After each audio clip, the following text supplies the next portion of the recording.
আপনারা এদেশকে খ্রিস্টান বানাতে চান, এদেশের মানুষের মাঝে সমকামিতা প্রচার করতে চান, এদেশের মানুষের আখলাক চরিত্র নষ্ট করতে চান, দেশ ধ্বংস করতে চান, প্রত্যেকটা পয়েন্ট ওলামায়ে কেরামের জানা আছে, ঠিক কিনা? ইসলামের উপর আঘাত আসবে, দেশের বিরুদ্ধে ষড়যন্ত্র চলবে, ওলামায়ে কেরাম তাদের মাসলাকের দ্বন্দ্ব ভুলে যাবে, মাসআলার দ্বন্দ্ব ভুলে যাবে, টুপির দ্বন্দ্ব ভুলে যাবে। সমস্ত ওলামায়ে কেরাম প্রয়োজনে প্রশাসনের নেতৃত্বে রাজপথে এসে দাঁড়াবে ইনশাআল্লাহ, ঠিক কিনা? একজন মুসলিমের দৃষ্টান্ত হচ্ছে গাছের মতো। রাসূল সাল্লাল্লাহু আলাইহি ওয়াসাল্লাম গাছের দৃষ্টান্ত দিয়ে বোঝাতে চেয়েছেন একটি গাছ যেমন তার সর্ব অঙ্গ দিয়ে মানুষের উপকার করে, ঠিক তেমনি একজন মুসলিম তার সর্ব অঙ্গ দিয়ে মানুষের উপকার করবে। তিনি বলতে গিয়ে বলেছেন আরাদতু আন আকুলা ওয়া হিয়া নাখলা, সেটা হচ্ছে খেজুর গাছ। খেজুর গাছের কথা কেন বললেন? এই জন্যই বললেন যে খেজুর গাছ যেমন মানুষের উপকার করে, তেমনি খেজুর গাছের মধ্যে কাঁটাও রয়েছে। এর অর্থ হচ্ছে যখন কোনো অপশক্তি ইসলাম আর দেশের বিরুদ্ধে ষড়যন্ত্র করবে, মুসলমান তখন তার কাঁটার এই গুণটি দেখিয়ে দিবে, ঠিক কিনা? সম্মানিত উপস্থিতি, মানব সেবার নামে আমাদের দেশের ইসলাম ও দেশ বিরোধী এনজিওরা যা করছে আপনারা অনেকে জানেন, তার প্রমাণ রয়েছে। তারা মানব সেবার নামে বহু মানুষের ঘরে টিন খুলে নিয়েছে, সুদের বোঝা চাপিয়ে দিয়ে বহু মানুষের গাভী ছিনিয়ে নিয়েছে, সুদের বোঝা চাপিয়ে দিয়ে জমি ছিনিয়ে নিয়েছে, সুদের বোঝা চাপিয়ে দিয়ে তার আতঙ্কে বহু মানুষ নিজেরা আত্মহত্যা পর্যন্ত করেছে। মানব সেবা কাকে বলে ইসলাম দেখিয়েছে, মুসলমান দেখিয়েছে, এদেশের ওলামায়ে কেরাম দেখিয়েছে। করোনাকালীন অবস্থা তার প্রমাণ, সিলেট তার প্রমাণ। চট্টগ্রামের ডিপোতে যখন আগুন লেগেছে, তোমরা যেতে ভয় পেয়েছো, করোনায় আক্রান্ত মানুষের কাছে তোমরা যেতে ভয় পেয়েছো, সিলেটের বন্যায় দুর্গত মানুষের কাছে তোমরা যেতে ভয় পেয়েছো, এদেশের ওলামায়ে কেরাম ভয় পায় নাই, নিজের জীবন বিলিয়ে দিয়ে মানবতার সেবায় আত্মনিয়োগ করেছে, ঠিক কিনা? সম্মানিত উপস্থিতি, দুঃখের সাথে বলতে হয়, কিন্তু আজ সেই ওলামায়ে কেরামকেই বিভিন্নভাবে প্রশ্নবিদ্ধ করা হয়ে থাকে, বিভিন্নভাবে। আল্লাহু আকবার।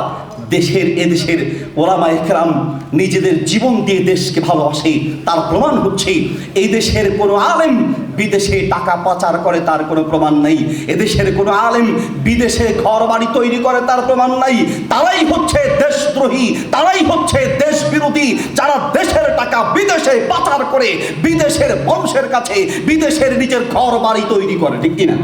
তারাই হচ্ছে মূলত দেশদ্রোহী। এদেশের ওলামায়ে কেরামের দেশের প্রতি যে ভালোবাসা, তার অসংখ্য প্রমাণ। এনজিওরা মানব সেবা দেখায়। এদেশের প্রত্যেকটা আলেমের দায়িত্বে খোঁজ দিয়ে দেখবেন অধিকাংশ আলেমের দায়িত্বে অসংখ্য এতিম আছে, অসংখ্য মিসকিন আছে, অসংখ্য মাদ্রাসার ছাত্র আছে, যাদেরকে দেশের ওলামায়ে কেরাম নিজের রক্ত পানি করা অর্থ দিয়ে তাদের জীবন চালানোর ক্ষেত্রে সহযোগিতা করে। সম্মানিত উপস্থিতি, আমি আরেকটি কথা, এখানে অনেক প্রশাসনের ভাই এবং মিডিয়ার ভাইয়েরা আছেন, তাদেরকে বলে দিতে চাই, আপনারা অনেক সময় দেখেন যে ওলামায়ে কেরাম একটু দ্বন্দ্ব করে বিভিন্ন মাসালা নিয়ে। হ্যাঁ, ওলামায়ে কেরামের ব্যাপারে আপনাদের এই চিন্তা চেতনা থাকা উচিত, যেই আলেমরা নিজেদের ঘরনার অথবা যেই ওলামায়ে কেরাম একজনের আরেকজনের সামান্য একটা মাসালা ভুল করলে সেটাও যদি নজরে রাখে, আপনারা এদেশকে খ্রিস্টান বানাতে চান, এদেশের মানুষের মাঝে সমকামিতা প্রচার করতে চান, এদেশের মানুষের আখলাক চরিত্র নষ্ট করতে চান, দেশ ধ্বংস করতে চান, প্রত্যেকটা পয়েন্ট ওলামায়ে কেরামের জানা আছে, ঠিক কিনা? প্রত্যেকটা পয়েন্ট ওলামায়ে কেরামের জানা আছে। বাকি আমরা শুধু অপেক্ষা করেছি প্রশাসন যেন একটু বুঝতে পারে, এই জন্য দোয়া করেছি। আলহামদুলিল্লাহ, প্রশাসন এখন বুঝতে পেরেছে এদেশ নিয়ে সুগভীর ষড়যন্ত্র চলছে। তবে মনে রাখবেন, ওলামায়ে কেরাম নিজেরা দ্বন্দ্ব করতে পারে, টুপি নিয়ে দ্বন্দ্ব, মাসালা নিয়ে দ্বন্দ্ব, মাসলাক নিয়ে দ্বন্দ্ব করতে পারে, কিন্তু যখন ইসলামের উপর আঘাত আসবে, দেশের বিরুদ্ধে ষড়যন্ত্র চলবে, ওলামায়ে কেরাম তাদের মাসলাকের দ্বন্দ্ব ভুলে যাবে, মাসআলার দ্বন্দ্ব ভুলে যাবে, টুপির দ্বন্দ্ব ভুলে যাবে। সমস্ত ওলামায়ে কেরাম প্রয়োজনে প্রশাসনের নেতৃত্বে রাজপথে এসে দাঁড়াবে ইনশাআল্লাহ, ঠিক কিনা? আল্লাহ তাআলা আমাদেরকে এই দেশকে রক্ষা করুন। কেন আমরা এগুলো নিয়ে কথা বলছি? এর বড় কারণ হচ্ছে একটাই, আমরা ভয় করছি আমাদের পরবর্তী প্রজন্ম নিয়ে, যারা ইউসবিহু রাজুলু মুমিনান ওয়া ইউমসিরু রাজুলু কাফিরান।